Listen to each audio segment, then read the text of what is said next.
1번 사람이 평생 동안 매일 섭취하여도 아무런 장애가 일어나지 않는 최대량으로 1일 체중 kg당 mg수로 표시하는 것은 답은 2번 1일 섭취 허용량 괄호 열고 ADI입니다.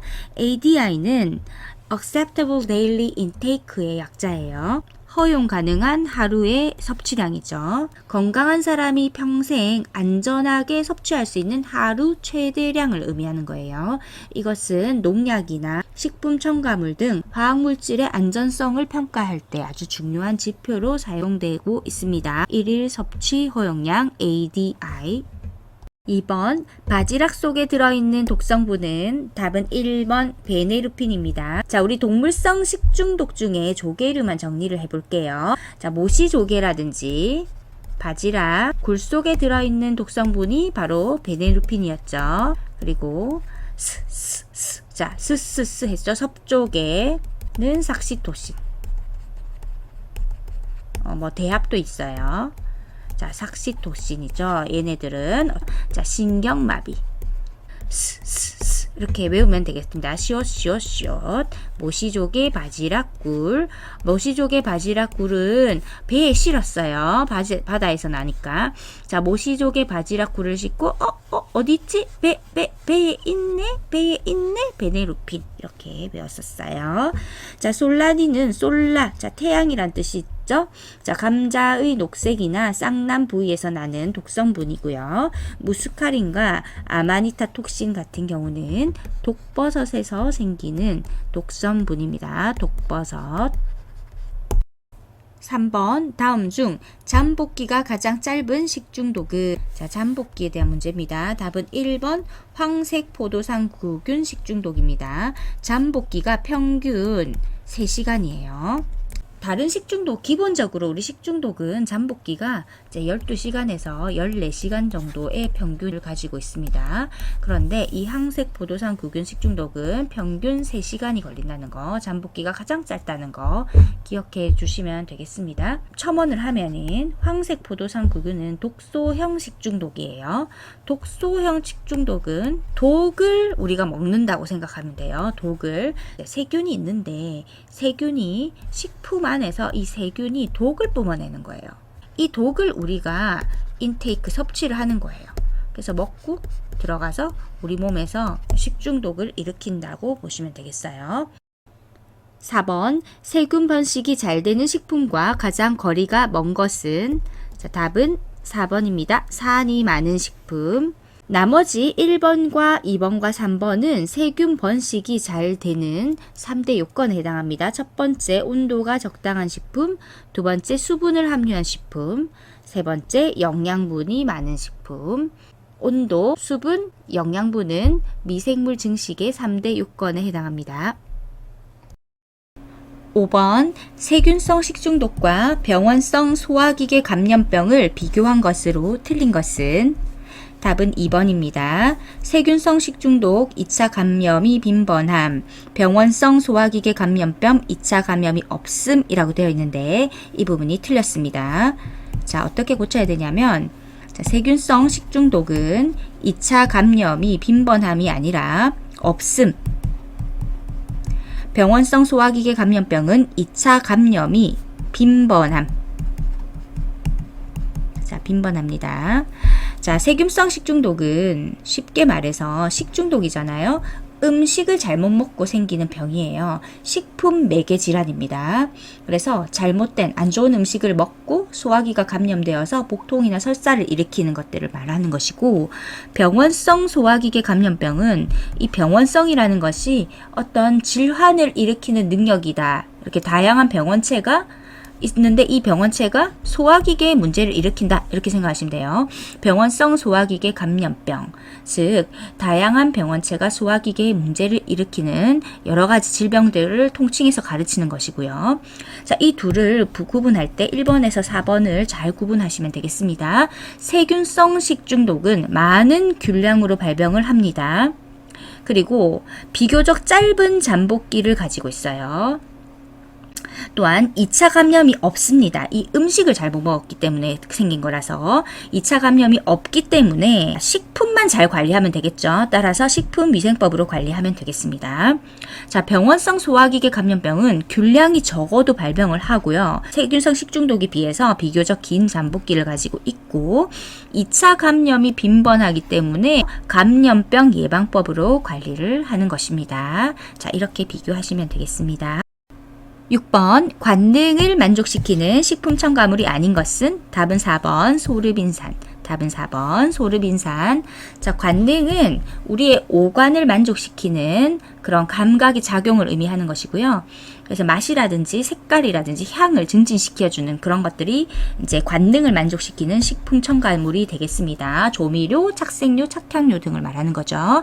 자, 4번의 소르빈산은 가공식품의 보존을 위해서 사용되는 겁니다. 미생물의 생육을 억제시켜서 가공식품이 잘 보존될 수 있도록 만들어주는 것이기 때문에 관능을 만족시키는 식품 첨가물은 아닙니다. 보존에 사용된다.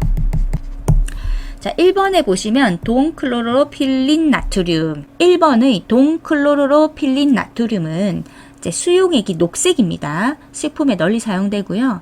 특히 껌의 착색에 사용이 됩니다. 2번에 질산 나트륨은 어육 소시지나 식육햄, 식육 소시지의 발색제로 사용됩니다. 3번의 아스파탐은 설탕의 200배의 감미도를 가지고 있습니다. 관능을 만족시키는 식품 첨가물이 아닌 것은 답은 4번입니다. 7번 생선 및 육류의 초기 부패 판정 시 지표가 되는 물질에 해당하지 않는 것은 답은 4번 아크롤레인. 자, 아크롤레인은 고온에서 지방이 산화되면서 생성되는 물질입니다. 튀김이나 구이나 우리가 여러분들이 이제 요리하실 때 그럴 때 고온 조리 과정에서 아크롤레인이 많이 발생을 해요. 이게 몸에 굉장히 안 좋기 때문에 폐암의 주요 원인입니다. 담배 연기에서도 많이 나오게 되죠. 아크롤레인. 이름을 딱 보시면 롤처럼 올라가는 느낌 들죠. 담배 연기 뽀끔 올라가는 거 생각하시면서 아크롤레인이다. 이것은 지방이 산화되면서 생성되는 물질이다. 라고 생각하시면서 여러분들이 조리할 때 아크롤레인이 내 폐를 망치고 있어. 이렇게 생각하시면서 계속 환기를 하면서 요리를 하시면 될 것 같아요. 자, 1, 2, 3번은 생선 및 육류의 초기 부패 판정 시 지표가 되는 겁니다. 자, 휘발성 염기질소 VBN. 자, VBN. 얘는 어류 및 수산물의 신선도를 판단하는 지표이고요. 처음에 어획 직후에는 근육내에 아주 적은 양이 있는데 이제 시간이 지나면서 선도가 저하됨에 따라서 VBN의 양은 증가하게 됩니다.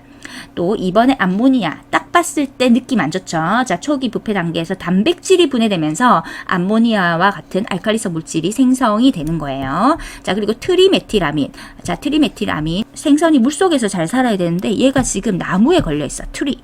나무 트리에 걸려 있어요. 어떻게 될까요? 자, 부패가 되겠죠. 자, 그래서 부패 판정이 됩니다. 자, 물고기가 나무에 걸려 있다고 생각해 보세요. 바로 썩어서 냄새가 안 좋겠죠. 자, 트리메틸아민입니다. 요 세 가지 휘발성 염기질소, 암모니아, 트리메틸아민은 생선 및 육류의 초기 부패 판정 시 지표가 되는 물질입니다. 8번 중금속에 대한 설명으로 옳은 것은 답은 3번 다량 축적될 때 건강장애가 일어난다. 맞죠? 자, 중금속 많이 쌓이면은 몸에 안 좋다라는 거 상식입니다. 자, 비중이 4.0 이하가 아니라요. 4.5보다 큰 원소입니다. 자, 그리고 생체 기능 유지에 전혀 필요하지 않다. 아닙니다. 자, 철, 구리, 아연처럼 사람에게 필수 영양소가 되기도 합니다. 자, 답은 3번 옳은 것. 다량 축적될 때 건강장애가 일어난다. 맞습니다. 9번 이타이병과 관계 있는 중금속 물질은 답은 2번 카드뮴입니다. 2번 카드뮴. 이타이라는 말이 아프다라는 뜻이고요. 아프다 병이라고 하는데 이 카드뮴이 중독이 심하게 되면은 골절이 일어나거나 신체 조직이 손상이 일어납니다. 그러니까 엄청나게 아프겠죠. 그래서 아프다 병이라고도 하는데 어떻게 배울까요? 자, 카드 너무 많이 쓰면 남편이 카드 너무 많이 써서 한도 초과하면 우리 마음이 어때요? 너무 아프겠죠. 아프다 이렇게 되는 거예요. 카드 쓰면 아프다. 카드 쓰면 아프다. 이렇게 외워주시면 될 것 같아요. 시험 치면은 이제 0.1초도 안 걸리고 답을 찍을 수가 있어요. 자, 수은의 중독은 미나마타 병인데, 자, 미나마타 지역에서 이 병이 처음으로 드러났기 때문에 미나마타병이라고 합니다. 수은에 오염된 어패류의 섭취로 발생을 했고요. 주로 감각 이상이라든지 운동장애, 언어장애, 시야 협착, 이런 아주 심한 피로감 등의 증세가 나타나는 것이 바로 수은 중독, 미나마타병입니다. 자, 크롬도 중독이 있을 수 있어요. 이 중독이 되면 크롬 중독병은 비염이나 인두염, 그리고 기관지염이나 폐암, 궤양 등의 증상이 나타나고요. 납도 중독이 돼요. 납 중독은 식욕 부진, 복통, 피로감, 빈혈 등의 증상이 나타납니다. 특별히 어린이가 납 중독이 되었을 때는 심각한 영향을 미칠 수 있다라는 거. 자, 우리 기억하면 되겠습니다. 자, 카드만 있으면 아프다. 카드만 있으면 아프다. 이렇게 외워주시면 되겠습니다. 10번 오래된 과일이나 산성 채소 통조림에서 유래되는 화학성 식중독의 원인 물질은, 자, 통조림입니다. 답은 2번 주석. 답은 2번 주석. 자, 통조림의 용기 재료로 주석판이 가장 많이 쓰입니다. 따라서 답은 주석이 되겠습니다. 11번 조리사 또는 영양사 면허의 취소 처분을 받고 그 취소된 날로부터 얼마의 기간이 경과되어야 면허를 받을 자격이 있는가? 답은 4번 1년. 답은 4번 1년. 자, 식품위생법에 보시면 54조의 결격 사유가 있어요. 다음 각 호의 어느 하나에 해당하는 자는 조리사 면허를 받을 수 없다라고 되어 있고요. 1호에서 4호까지 있습니다. 4호를 보시면 조리사 면허의 취소 처분을 받고 그 취소된 날로부터 1년이 지나지 아니한 자는 면허를 받을 수 없다라고 되어 있으니까 1년이 지나면 면허를 받을 수 있겠죠? 다시 문제를 보시면 취소 처분을 받고 취소된 날로부터 자, 얼마의 기간? 1년의 기간이 경과되면 면허를 받을 자격이 있습니다. 12번 식품위생법상 출입 검사 수거에 대한 설명 중 틀린 것은, 자, 틀린 것. 답은 2번 관계 공무원은 영업상 사용하는 식품 등의 검사를 위하여 필요한 채소량이라 하더라도 무상으로 수거할 수 없다. 자, 틀렸습니다. 무상으로 수거할 수 있습니다. 필요한 채소량의 양을 무상으로 수거할 수 있다라고 해야 되고요. 나머지는 다 맞잖아요. 관계 공무원은 영업소에 출입하여 영업에 사용하는 식품 또는 영업시설들에 대해서 검사를 실시한다. 출입해서 실시한다. 검사한다. 맞고요. 관계 공무원은 필요에 따라 영업에 관계되는 장부 또는 서류를 열람할 수 있죠. 출입 검사 수거 또는 열람하려는 공무원은 그 권한을 표시하는 증표를 지니고 관계인에게 내보여야 들어갈 수 있겠죠. 아주 상식적인 이야기입니다. 한 번 더 법조문을 보시면 식품위생법 제22조에 보면 출입, 검사, 수거가 되어 있는데 식품의약품안전처장은 이러이러한 경우에 다음 각 호의 구분에 따른 조치를 할 수 있다라고 되어 있고요. 자, 1호, 2호 이렇게 되어 있습니다. 자, 2호에 보시면 관계 공무원으로 하여금, 자, 공무원이죠. 공무원으로 하여금 다음 과목에 해당하는 출입, 검사, 수거 등의 조치를 할 때 이렇게 해야 된다는 거예요. 자, 과목을 보시면 영업소에 출입하여 판매를 목적으로 하거나 영업으로 사용하는 식품 등 영업시설에 대해서 하는 검사할 수 있다. 아까 1번에 해당하는 거고요. 나목을 보시면 가목에 따른 검사에 필요한 채소량의, 그렇죠. 채소량의 식품 등의 무상 수거할 수 있죠. 자, 우리 아까 틀린 지문이라고 했던 2번에 해당하는 것입니다. 그리고 다번에 보시면, 다목에 보시면 영업에 관계되는 장부 또는 서류의 열람, 아까 3번에 해당하는 거였죠. 열람할 수 있다라고 돼 있었고요. 4번에 해당하는 내용이 여기 있어요. 자, 쭉 해서 공무원은 그 권한을 표시하는 증표, 그리고 어떠한 서류를 가지고 이를 관계인에게 내보여야 한다. 이게 4번 지문에 해당하는 것이었습니다. 자, 이렇게 문제가 출제가 됩니다. 이렇게 법조문을 보니까 오히려 더 헷갈리시죠? 상식전에서 푸시면 되겠습니다. 식품위생법상 출입해서 검사해서 수거를 할 때 할 수 있게 해줘야 되잖아요. 그래서 관계 공무원은 이러이러한 필요한 채소량의 경우에는 무상으로 수거할 수 있습니다. 답은 2번입니다. 13번 일반 음식점의 모범업소 지정 기준이 아닌 것은? 답은 3번 일회용 물컵을 사용하여야 한다. 자, 일반 음식점의 모범업소 지정 기준이 아닙니다. 일회용 물컵 사용하면 안 됩니다. 자, 1번에 보시면 화장실에 일회용 위생종이 또는 에어타월이 비치되어 있어야 한다. 맞는 지문. 주방에는 입식 조리대가 설치되어 있어야 합니다. 종업원은 청결한 위생복을 입고 있어야 합니다. 조금 더 자세하게 모범업소의 지정 기준에서 일반 음식점을 한번 보도록 할게요. 자, 건물의 구조는 자, 내구력이 있는 건물이어야 되고, 자, 마시기에 적합한 물 공급, 배수가 잘 되어 있어야 한다. 그리고 업소 안에 방충시설, 쥐막이 시설 및 환기시설을 갖추고 있어야 한다. 자, 두 번째 주방을 보겠습니다. 주방은 공개되어 있어야 되고요. 입식 조리대가 설치되어 있어야 하고, 냉장시설, 냉동시설이 정상적으로 가동되어야 합니다. 식품의 원료 등을 보관할 수 있는 창고가 있어야 합니다. 식기 등을 소독할 수 있는 설비가 있어야 합니다. 자, 객식 및 객석을 한번 볼게요. 자, 손님이 불편하지 않는 구조 및 넓이여야 하고요. 청결을 유지해야 합니다. 화장실을 보겠습니다. 정화조를 갖춘 수세식이어야 하고 손 씻는 시설이 설치되어 있어야 합니다. 벽이나 바닥은 타일 등으로 내수 처리가 되어 있어야 하고요. 일회용 위생종이 또는 에어타월이 비치되어 있어야 한다. 자, 이 일회용이 밑에 있는 일회용 컵이랑 헷갈릴 수 있어서 문제에 출제된 것 같아요. 일회용 위생종이, 에어타월은 화장실에 있어야 합니다.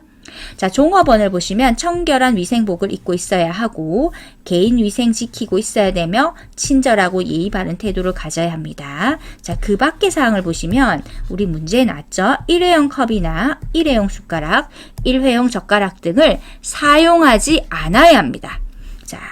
자, 일회용 컵, 일회용 숟가락, 일회용 젓가락을 사용하지 않아야 한다. 자, 그래서 우리 문제 보시면 일회용 물컵을 사용해야 한다. 틀린 지문이 되겠습니다. 14번 우리나라 식품위생법 등 식품위생행정 업무를 담당하고 있는 기관은 답은 4번 식품이죠. 식품의약품안전처, 식품의약품안전처입니다. 한번 보시면 식품의약품안전처에 들어가서 이렇게 보았어요. 자, 그래서 식품에서 식품의 안전 정책을 총괄하고 관련 법률 및 제도를 만들거나 개선하는 역할을 한다라고 이렇게 적혀 있습니다. 15번 소분업 판매를 할 수 있는 식품은 답은 4번 빵가루입니다. 자, 빵가루 소분업 판매할 수 있고요. 나머지는 원하는 만큼만 덜어서 소비자에게 판매할 수 있는 소분업 판매를 할 수 없습니다. 전분, 식용유지, 식초 안 됩니다. 자, 시행령을 보시면 시행규칙을 보겠습니다. 21조 제1호에 따른 식품 제조 가공업의 영업자 및 축산물 가공업의 영업자가 제조 가공한 식품 또는 수입 판매업 영업자가 수입 판매한 식품으로서 즉석 판매 제조 가공업소 내에서 소비자가 원하는 만큼 덜어서 직접 최종 소비자에게 판매하는 식품. 자, 이 부분이 소분업 판매한다라는 뜻이에요. 소분업 판매. 그런데 다만 다음 항목의 어느 하나에 해당하는 식품은 제외한다라고 해서 가에서 자목에 해당하는 것은 소분업으로 판매할 수가 없도록 돼 있습니다. 소분업 판매할 수 없다. 통, 병조림, 레토르트, 식품, 냉동식품, 어육제품, 특수용도식품, 식초, 전분, 알 가공품, 유 가공품은 소분업 판매할 수 없습니다. 자, 다시 앞에 보시면 전분, 식용유지, 식초가 다 있었죠? 자, 전분, 식초, 식용유지, 유가공품에 해당하죠? 이 모든 것들은 자, 소분업 판매할 수 없습니다. 16번 탄수화물의 조리 가공 중 변화되는 현상과 가장 관계가 깊은 것은 답은 2번입니다. 호화. 자, 호자가 풀칠할 호자죠. 자, 풀처럼 된다 라고 생각하시면 되고요. 녹말에 물을 넣어서 가열할 때 부피가 늘어나고 점성이 생겨서 풀처럼 끈적끈적하게 되는 거, 이것이 바로 호화가 되겠습니다. 3번의 유화라는 것은 물과 기름 등 서로 섞이지 않은 두 액체를 균일하게 혼합하는 것을 말하죠. 식품 분야에서는 마요네즈, 드레싱, 아이스크림 등의 제조에 유화제가 사용이 되고요. 산화라는 것은 물질이 산소와 반응해서 전자를 잃는 화학 반응을 말하는데, 식품에서 산화는 영양소 파괴, 변색, 유해물질 생성 등의 문제를 일으킬 수 있기 때문에 이것을 방지하기 위해서 산화방지제 첨가하면 됩니다. 17번 색소를 보존하기 위한 방법으로 틀린 것은 답은 1번 녹색 채소를 데칠 때 식초를 넣는다. 자, 틀렸습니다. 식초 넣으면 안 되고요. 녹색 채소를 데칠 때는 소금을 넣습니다. 이거 왜 이렇게 되냐면 식초가 산성분이잖아요. 자, 산성분은 이제 녹색 채소의 색깔을 변하게 하기 때문에 산성 성분이 최대한 나오는 것을 방지해야 됩니다. 이제 이때 소금을 넣어주면은 이제 녹색 채소 안에 있는 세포의 세포액이 농도가 더 진하잖아요. 이제 이 데치는 물의 농도가 비슷해지잖아요. 소금을 넣으면. 그러면 산성 성분이 덜 빠져나옵니다. 덜 빠져나오기 때문에 이제 색소를 보존하는 데 도움이 되고요. 또 녹색 채소를 데칠 때는 물을 충분하게 만약에 이렇게 넣어주게 되면은 산성 성분이 일부 빠져나온다 하더라도 농도가 옅잖아요. 그래서 산성 성분의 농도가 옅기 때문에 채소의 색깔 변화가 덜 진행됩니다.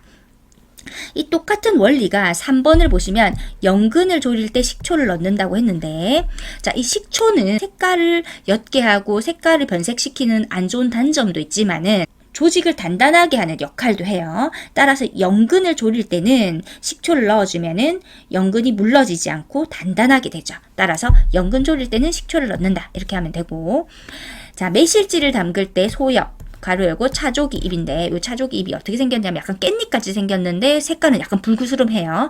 이것을 넣어주면은 착색제, 방부제 역할을 하게 됩니다. 그래서 매실지 담글 때 소엽, 차조기 잎을 넣어주고요.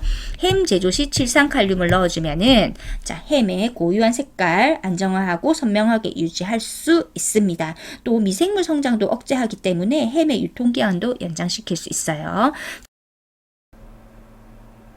18번 효소적 갈변 반응에 의해 색을 나타내는 식품은 답은 4번 홍차. 답은 4번 홍차. 자, 갈변 반응은 효소적 갈변 반응이 있고요. 비효소적 갈변 반응이 있습니다. 자, 나머지 세 개는 비효소적 갈변 반응인데, 자, 우리가 갈변 반응에 대해서 공부를 좀 더 자세히 해보겠습니다. 효소적 갈변은 첫 번째 의의, 식품 중에 존재하는 폴리페놀 화합물이 산소와 만나서 산화효소의 작용으로 산화중합해요. 그래서 갈색의 멜라민 색소를 생성시키는 반응을 말합니다.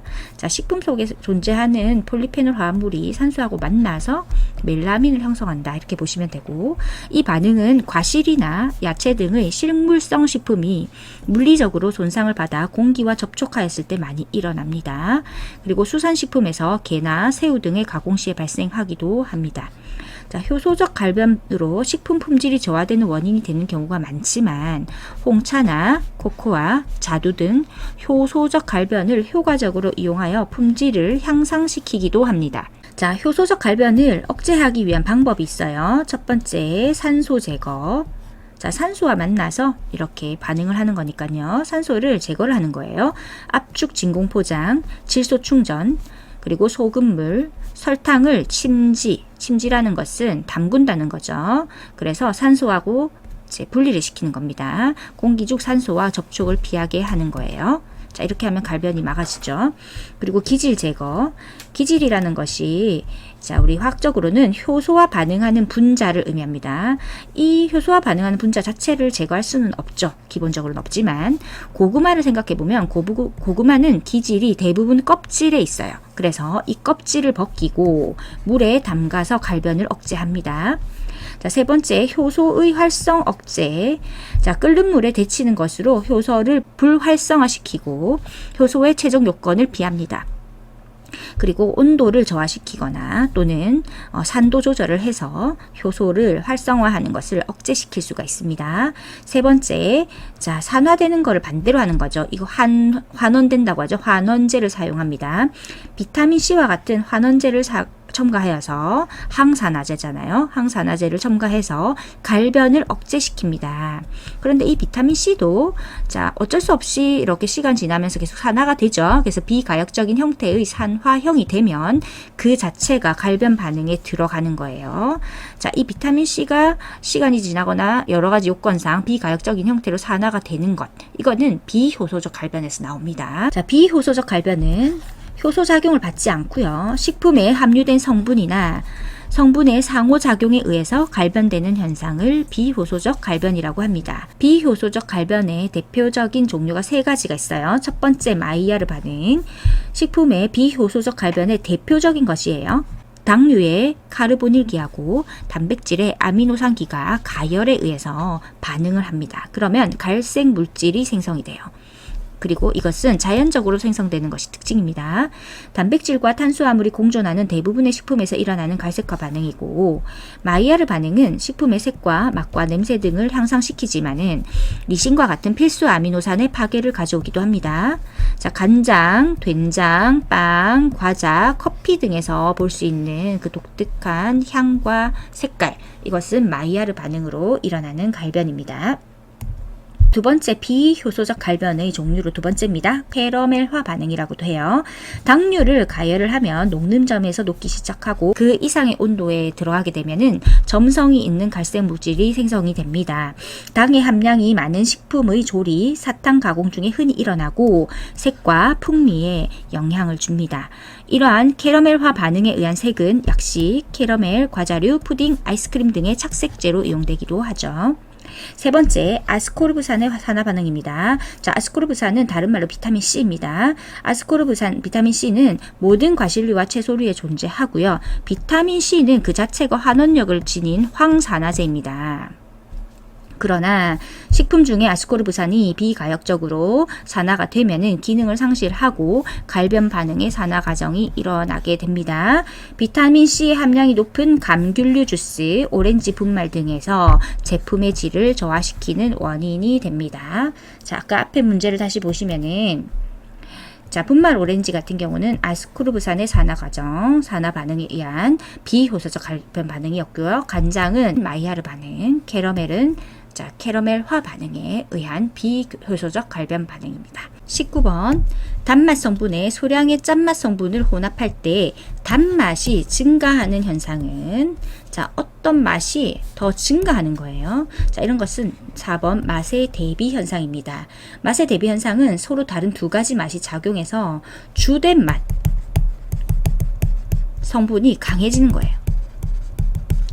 자, 그리고 첫 번째 맛의 상쇄 현상 같은 경우는 두 종류의 맛이 섞여 있을 때 각각의 맛을 느낄 수 없고 조화된 맛을 느끼는 경우, 간장 같은 경우입니다. 간장은 구수한 맛도 있고 짠맛도 섞여 있는데 각각의 맛보다는 그냥 간장 맛 이렇게 느끼는 거죠.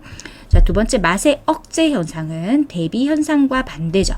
그래서 주된 맛의 맛이 약화되는 현상입니다.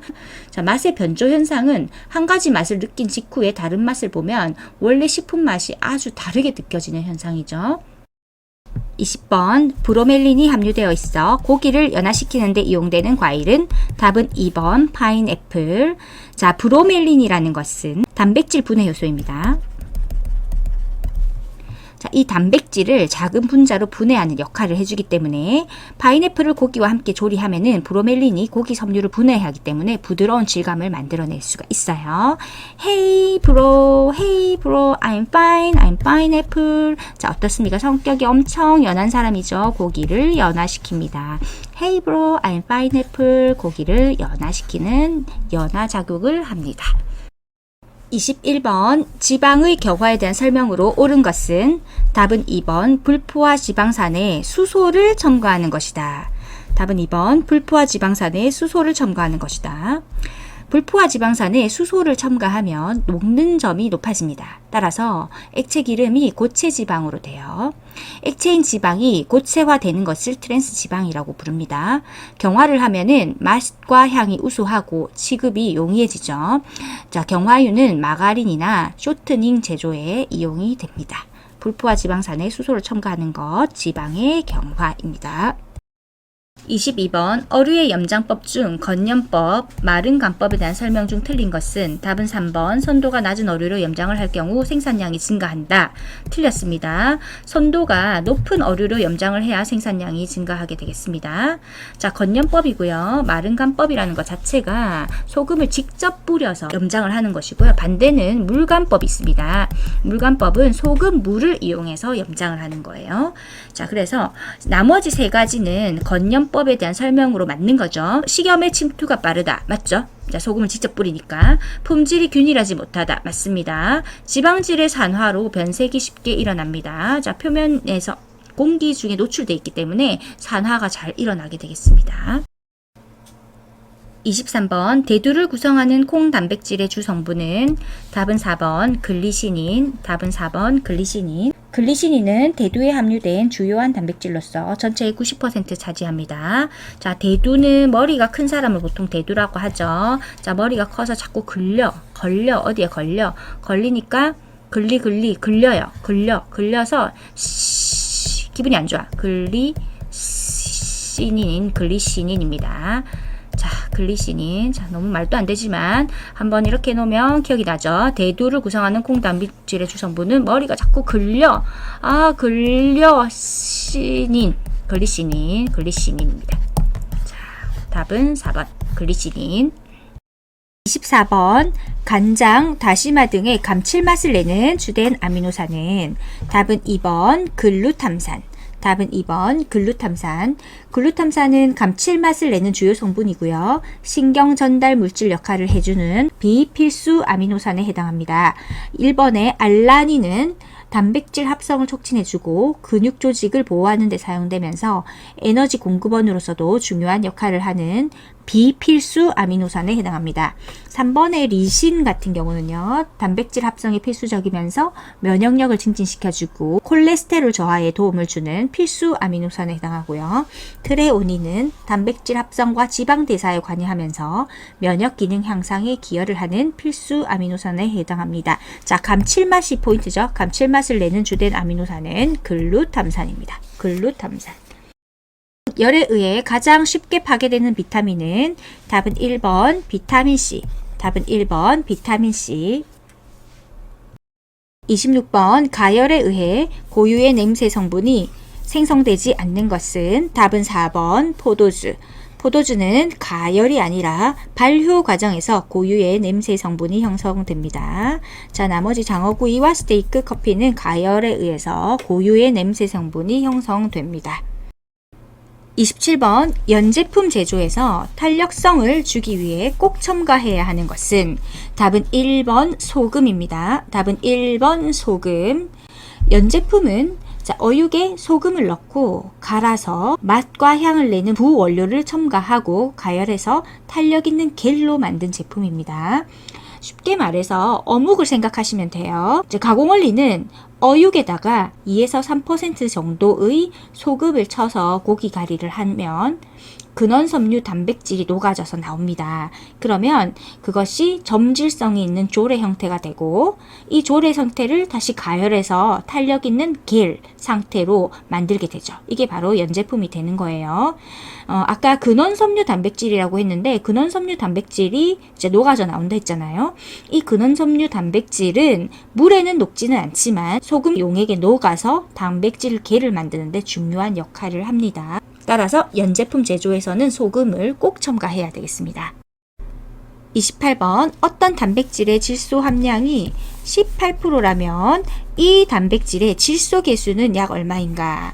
자, 질소 계수가 뭔지 알아야 되겠죠? 질소 계수는 질소 함량 대비 함유된 단백질의 양이에요.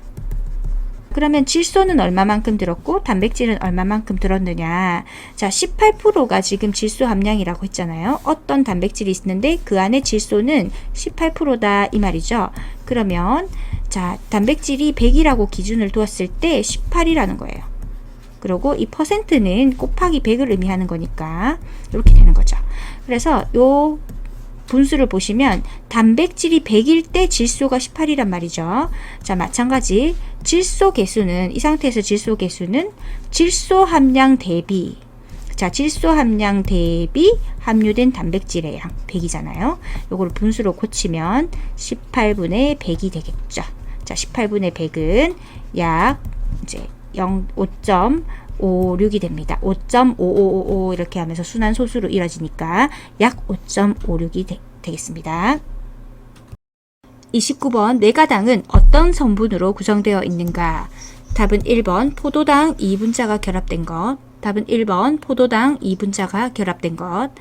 자, 메가당은요, 포도당 플러스 포도당으로 구성된 것이고요. 엿당이라고 하기도 하고 말토즈라고 시험에 나오기도 합니다. 탄수화물의 분류에서는 결합한 당의 수에 따라서 분류를 합니다. 첫 번째로 단당류가 있고, 두 번째로 이당류가 있고, 세 번째로 다당류가 있어요. 네, 이번 시간에는 이당류만 보도록 하겠습니다. 이당류는 단당류에다가 포도당이 결합된 형태의 당이에요. 총 3가지가 있는데 첫 번째로 살펴본 것이 지금 메가당이죠. 포도당 두 분자가 결합된 것, 엿당이라고도 하고요. 물엿의 주된 원료로 사용이 되는 것입니다. 그리고 이번에 보시면 과당과 포도당 각 한 분자가 결합된 것, 이것은 설탕이라고도 하고요. 자당이라고도 합니다. 수크로스라고도 하죠. 이당류에 첫 번째 엿당이 있었고, 두 번째 자당이 있었고요. 세 번째 젖당이라는 게 있어요. 젖당은 유당이라고도 하고 락토스라고도 합니다. 이것은 포도당과 갈락토스 결합이고요. 칼슘과 인의 흡수를 도와주는 것입니다. 자, 다시 한 번 더. 단당류에다가 포도당이 결합된 형태의 당인데 첫 번째 엿당이 있고요. 엿당, 메가당이라고도 하죠. 자, 여가당, 메당 같은 말입니다. 포도당 플러스 포도당이 결합된 당이고요. 두 번째 설탕 또는 자당이라고 하는 거, 이것은 과당에 포도당 1대1로 결합된 것이고요. 젖당, 유당이라고도 하고 락토스라고도 하는 것은 포도당에다가 갈락토스가 결합된 이당류가 되겠습니다. 오늘은 이당류만 정리를 할게요. 30번 1g당 발생하는 열량이 가장 큰 것은, 답은 3번 지방입니다. 지방은 1g당 9kcal의 열량을 발생시키고요. 당질은 1g당 4kcal, 단백질 1g당 4kcal, 알코올은 1g당 7kcal입니다. 31번 냉동 생선을 해동하는 방법으로 위생적이며 영양 손실이 가장 적은 경우는, 답은 3번 냉장고 속에 해동한다. 32번 식품의 감별법 중 틀린 것은, 답은 3번 닭고기의 뼈 괄호 열고 관절 부위가 변색된 것은 변질된 것으로 맛이 없다. 자, 틀렸습니다. 닭고기의 뼈 관절 부위가 이렇게 튀겼을 때 보면, 튀긴 닭을 보면 한 번씩 변색이 된 게 있죠. 자, 이것은 냉동 과정 중에 적혈구가 파괴된 것을 그대로 가열했기 때문이에요. 따라서 이것이 변질된 것도 아니고, 또 이러한 색깔이 있다고 해서 맛이 없는 것도 아니에요. 맛도 그대로입니다. 자, 이 닭고기의 뼈가 변색된 것은 냉동 과정 중에 적혈구가 파괴된 것을 그대로 가열했기 때문입니다. 따라서 틀렸고요. 나머지는 다 맞는 지문이죠. 쌀알은 투명하고 앞니로 씹었을 때 강도가 센 것이 좋다. 맞고요. 생선은 안구가 돌출되어 있고 비늘이 단단하게 붙어 있는 것이 좋다. 옳은 지문입니다. 돼지고기의 색이 검붉은 것은 늙은 돼지에게서 생산된 고기일 수 있습니다. 네, 맞습니다. 33번 다음 중 신선한 달걀은, 답은 4번 깨보면 많은 양의 남백이 난황을 에워싸고 있는 것. 자, 신선한 달걀입니다. 깨었을 때 많은 양의 남백이 난황을 에워싸고 있는 것입니다. 자, 1번에 달걀을 흔들어서 소리가 나는 것은 신선한 게 아니에요. 자, 달걀이 꽉 차 있어서 흔들어도 소리가 안 나는 것이 신선한 겁니다. 삶았을 때 난황의 표면이 암록색으로 쉽게 변하는 것. 딱 보기만 봐도 신선하지 않는 느낌이 들죠. 난황이 샛노랗게 되어 있는 것이 신선한 달걀이고요. 껍질이 매끈하고 윤기 있는 것이 아니고 까칠하며 광택이 없는 것이 신선한 달걀입니다. 즉 껍질이 매끈하고 윤기 있는 것은 오래된 달걀이라고 보시면 돼요. 34번 식혜를 만들 때 엿기름을 당화시키는데 가장 적합한 온도는, 답은 3번입니다. 50에서 60도씨. 50에서 60도씨의 온도에 효소 반응이 잘 일어나기 때문입니다. 자, 이 식혜를 만들 때 엿기름, 자, 맥아라고도 하죠. 이것을 발효시켜서 만들게 되는데 미생물의 작용으로 엿기름에 들어있는 아밀라제라는 효소가 밥알 속에 탄수화물을 분해시켜서 당분으로 만들어주기 때문에 단맛이 나게 되는 것입니다. 엿기름을 당화시키는데 가장 적합한 온도는 50에서 60도씨 효소 반응이 잘 일어나기 때문입니다. 15번 많이 익은 김치 괄호 열고 신김치는 오래 끓여도 쉽게 연해지지 않는 이유는, 답은 3번 김치에 존재하는 산에 의해 섬유소가 단단해지기 때문이다. 김치에 존재하는 산에 의해 섬유소가 단단해지기 때문입니다. 자, 산 성분은 조직을 단단하게 하는 역할을 합니다. 신김치를 넣어서 김치찌개를 하여도 김치가 잘 무르지 않는 이유가 여기에 있죠. 앞전에 우리 17번에 보면 연근을 넣을 때는 식초를 넣으면 연근이 물러지지 않고 단단하게 된다는 지문이 기억이 나실 거예요. 똑같은 원리입니다. 그래서 산에 의해서 섬유소가 단단해지기 때문에 잘 물러지지 않습니다. 36번 조리대 배치 형태 중 환풍기와 후드의 수를 최소화할 수 있는 것은 답은 4번 아일랜드형. 아일랜드형은 섬형이라고도 하죠. 섬처럼 생겼다고 해서 자, 주방이 이렇게 있으면 주방 가운데에 이렇게 섬처럼 이렇게 아일랜드 조리대를 두게 되죠. 따라서 여러 방향에서 작업할 수가 있어서 공간 활용이 아주 자유로운 조리대의 배치 형태가 되겠습니다. 따라서 환풍기와 후드의 수를 최소화할 수 있습니다. 7번 우유를 데울 때 가장 좋은 방법은 답은 4번 이중 냄비에 넣고 저으면서 데운다. 냄비에 우유를 넣고 불로 데우면은 우유 안에 단백질이 응고되어 가라앉게 되고 가라앉은 부분의 바닥이 타게 됩니다. 그렇게 되면 영양소도 파괴가 되겠죠. 따라서 중탑 냄비에 넣고 저으면서 데우면 영양소의 파괴 없이 데울 수가 있습니다. 38번 아래의 조건에서 당질 함량을 기준으로 고구마 180g을 쌀로 대치하려면 필요한 쌀의 양은 고구마 100g의 당질 함량 29.2g, 쌀 100g의 당질 함량 31.7g. 자, 이런 문제는 당질 함량을 기준으로 180g을 쌀로 대치하는 거죠. 그러면 이 당질을 얻기 위해서 내가 쌀을 얼마만큼 필요로 하느냐라는 문제이기 때문에 고구마 180g에 들어있는 당질을 먼저 구해야 되겠습니다. 자, 100g의 당질이 29.2g이기 때문에 자, 180g일 경우 자, 고구마 180g일 경우는 곱하기 어떻게 될까요? 29.2 곱하기 1.8을 하면 되겠죠. 100g일 때 29.2니까 자, 이 100g 곱하기 자 180g이니까요. 1.8을 곱하면 52.56입니다. 즉, 이 문제에서 자, 당질 함량, 즉 52.56g, 52.56g인가요? 네, 52.56g을 얻기 위해서 내가 쌀을 얼마만큼 대치를 할 수 있을까라는 거죠. 자, 그러면 쌀을 다시 넘어가 보면 쌀 100g당 당질이 31.7g이에요. 자, 그러면 100g일 때 자, 쌀 100g일 때 당질이 31.7g이란 말이죠. 그러면 내가 쌀로 대치를 하려고 했잖아요. 자, 이 52.56g을 구하기 위해서 쌀은 얼마만큼 해야 될지 모른단 말이에요. 지금 모르는 거 X 대 자, 고구마 180g에 대한 당질 함량이 52.56이죠. 우리가 얻고 싶은, 섭취하고 싶은 당질입니다.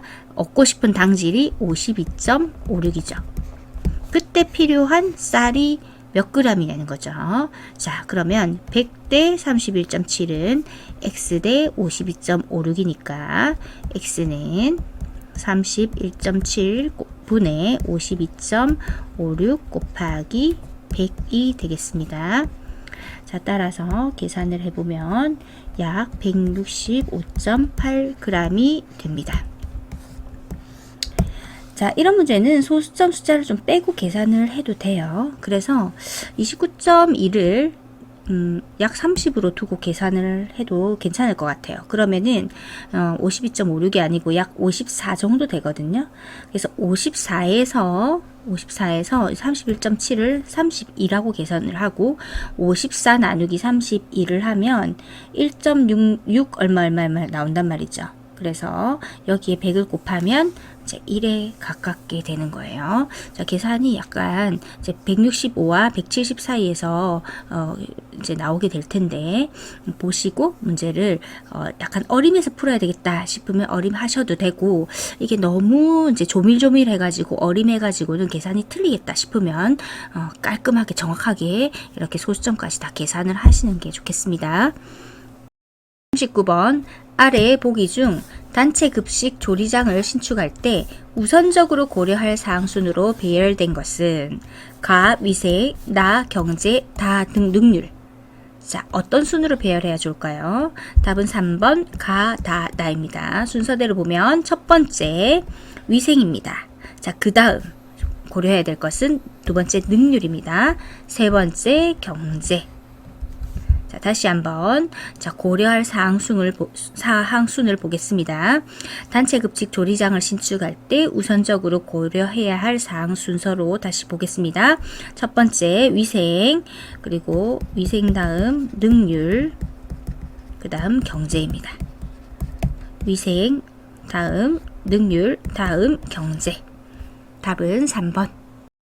10번 스파게티와 국수 등에 이용되는 문어나 오징어 먹물의 색소는 답은 2번 멜라닌. 답은 2번 멜라닌. 멜라닌은 동물의 광범위하게 존재하는 색소로서 사람의 머리카락이나 피부색도 멜라닌 때문에 영향을 받습니다. 41번 수분 70g, 당질 40g, 섬유질 7g, 단백질 5g, 무기질 4g, 지방 3g이 들어있는 식품의 열량은 즉 에너지원을 찾아라 하는 문제입니다. 자, 당질 40g이었고요. 단백질 5g, 지방 3g이었죠. 그러면 당질은 40g이고요. 자, 1g당 어떻게 됐죠? 4kcal였습니다. 그러면 곱하기 4를 하면 되고요. 더하기 단백질 5g이라고 했죠? 5 곱하기 단백질은 1g당 4kcal의 열량을 발생시키죠. 그래서 곱하기 4, 지방은 3, 그리고 지방은 1g당 9kcal입니다. 1g당. 자, 따라서 3 곱하기 9 하면 되겠고요. 계산하면은 160 더하기 20 더하기 27이니까 207이 되겠습니다. 즉 207kcal가 이 식품의 열량에 해당합니다. 42번 조리장의 입지 조건으로 적당하지 않은 곳은 답은 3번 조리장이 지하층에 위치하여 조용한 곳. 자, 입지 조건으로 적당하지 않습니다. 자, 나머지는 조리장의 입장으로 적당한 거죠. 1번 급 배수가 용이하고 소음, 악취, 분진, 공해 등이 없어야 되고요. 두 번째 사고 발생 시 대피하기 쉬운 곳 맞습니다. 그리고 4번 재료의 반입, 오물의 반출이 편리한 곳, 조리장의 입지 조건으로 적당합니다. 43번 버터의 대용품으로 생산되고 있는 식물성 유지는 답은 2번 마가린. 답은 2번 마가린. 버터는 우유 속의 지방을 모아서 고체 형태로 가공한 것이죠. 따라서 동물성 유지라고 하고요. 마가린은 식물성 유지에 해당합니다. 44번 조미의 기본 순서로 가장 옳은 것은 답은 1번 설탕, 소금, 간장, 식초. 설탕, 소금, 간장, 식초입니다. 자, 조미의 기본 순서는 두 문자로 외우시는 게 좋아요. 설, 소, 간, 식. 자, 설탕, 소금, 간장, 식초. 설탕, 소금, 간장, 식초입니다. 조미의 기본 순서는 설, 소, 간식. 설, 설탕, 소금, 간장, 그리고 식초. 설소 간식입니다. 5번 편육을 할 때 가장 적합한 삶기 방법은 답은 1번 끓는 물에 고기를 덩어리째 넣고 삶는다. 자, 끓는 물에 고기를 덩어리째 넣고 삶습니다. 고기를 삶을 때 끓는 물에 넣어서 근육 표면의 단백질이 빨리 응고되게 하면 수용성 물질이 물에 녹지 않습니다. 자, 고기로 인해서 끓는 물의 온도가 내려갔다가 다시 끓기 시작하면 불을 약간 줄여서 삶게 됩니다. 고기를 젓가락으로 찔러서 잘 들어갈 정도가 되면 건져서 잠깐 찬물에 담갔다가 다시 꺼내요. 이것을 삼배 보자기나 깨끗한 행주에 싸서 무거운 돌로 눌러 놓았다가 고기가 굳으면 꺼냅니다. 뜨거울 때 눌러 놓아야지 젤라틴화가 된 결체 조직이 근 조직을 잘 결합시켜서 모양이 반듯하고 썰기가 쉽게 됩니다. 46번 단체 급식의 목적이 아닌 것은 답은 3번 피급식자에게 물질적 충족을 준다. 자, 단체 급식의 목적 중에 물질적 충족은 없습니다. 자, 1번에 보시면 피급식자의 건강의 회복, 유지, 증진을 도모한다. 맞고요. 피급식자의 식비를 경감하고 영양 교육과 음식의 중요성을 교육함으로써 바람직한 급식을 실현한다. 맞습니다. 단체 급식의 목적은 대상자의 영양 요구에 맞는 양질의 식사와 서비스를 제공함으로써 급식 만족도를 높이고 궁극적으로는 고객의 정신적 그리고 육체적 건강을 증진시킴으로써 생산성을 높이는 것입니다. 47번 소화 흡수가 잘 되도록 하는 방법으로 가장 적절한 것은 답은 3번 식품을 잘고 연하게 조리하여 먹는다. 답은 3번 식품을 잘고 연하게 조리하여 먹는다. 자, 소화 흡수가 잘 되도록 하는 방법입니다. 48번 젤라틴과 한천에 관한 설명으로 틀린 것은 답은 4번 젤라틴에 생파인 애플을 넣으면 단단하게 응고한다. 자, 생파인애플을 넣으면 단단하게 응고하지 않습니다. 응고가 안 됩니다. 자, 여러분 20번에 나왔던 브로멜린이라는 거 기억나시나요? Hey bro, I'm pineapple 이렇게 고기를 연화시키는 거. 그 연화가 왜 일어나죠? 단백질을 분해시켜서 그렇다라고 했어요. 그 단백질 분해 효소인 브로멜린이 젤라틴과 만나게 되면은 응고가 되지 않겠죠. 탱글탱글하게 만들어져야 되는데 그걸 못하게 만드는 것이 바로 브로멜린이라는 거예요. 자, 그러면 어떻게 하면은 파인애플이 들어간 탱글탱글한 젤리를 만들 수 있을까요? 어떻게 하냐면 가열을 하게 되면 단백질 분해 효소가 맥을 못 추게 되겠죠. 따라서 파인애플 젤리를 만들 때는 꼭 파인애플을 가열하고 쓰세요. 알겠죠? 이렇게 되어 있습니다.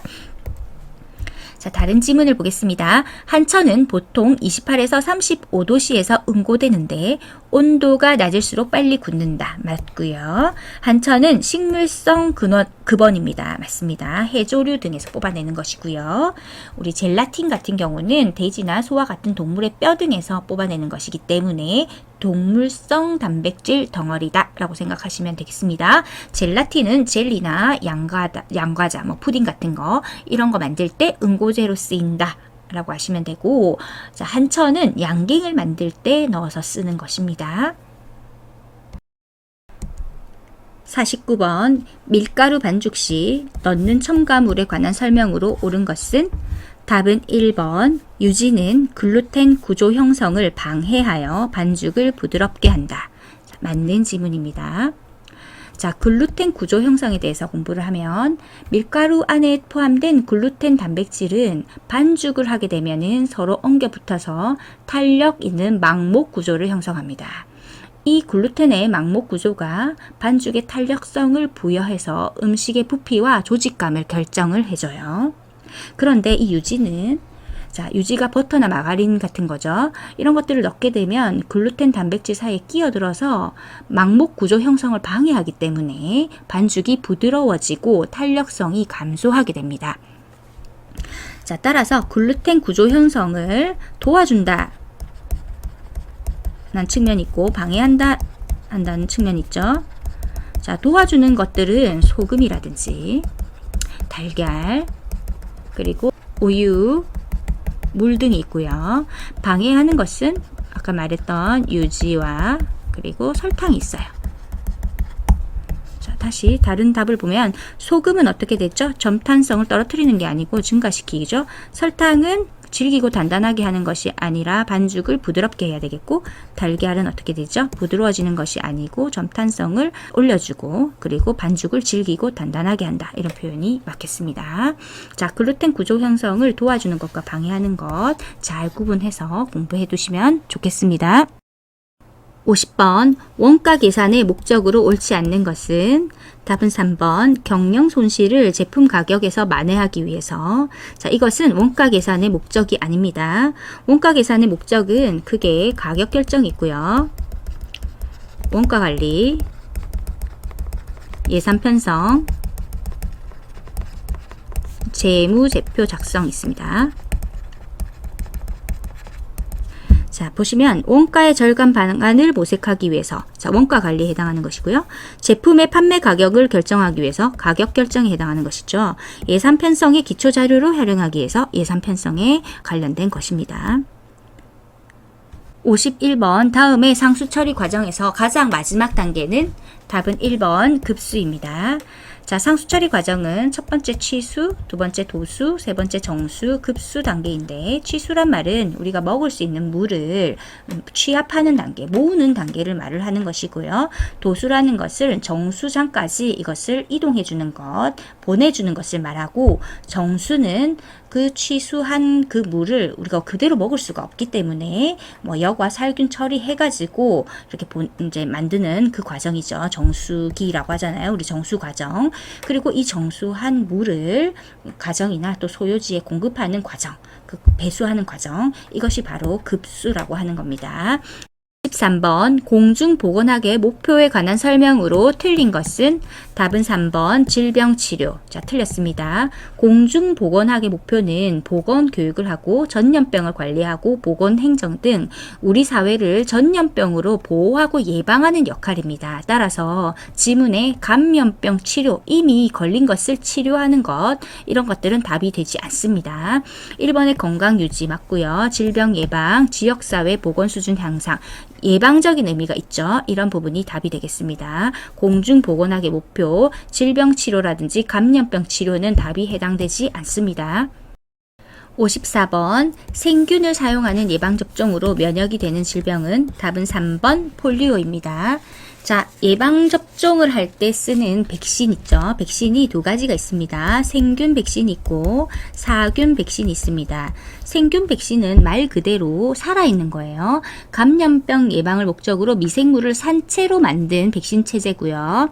그리고 사균 백신은 면역 원성은 보존을 시키면서 미생물을 사멸시켜서 만든 백신입니다.